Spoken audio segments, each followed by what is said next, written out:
মার্কিন যুক্তরাষ্ট্রকে ইসরায়েলের সবচেয়ে ঘনিষ্ঠ ও প্রভাবশালী মিত্র হিসেবে বিবেচনা করা হয়, তবে গাজা ভূখণ্ডে চলমান দখলদার ইসরায়েলি বাহিনীর আগ্রাসনের জেরে এই বন্ধুত্ব বেশ চড়াই উতরাই দেখেছে।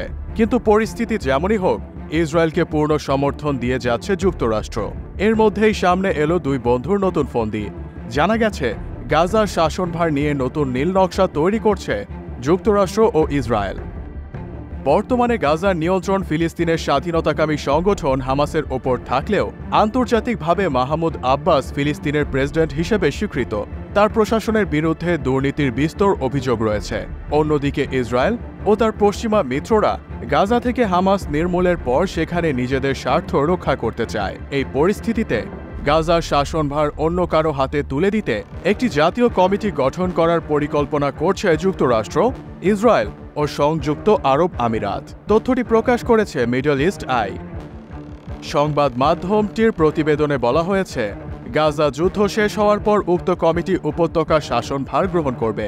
এই কমিটিতে ফিলিস্তিনের সব পক্ষের প্রতিনিধিত্ব থাকার কথা থাকলেও বাস্তবে এর সদস্যরা হবেন ফাত্তার সাবেক নির্বাসিত নেতা মোহাম্মদ দাহলানের বিশ্বস্ত ব্যক্তিরা।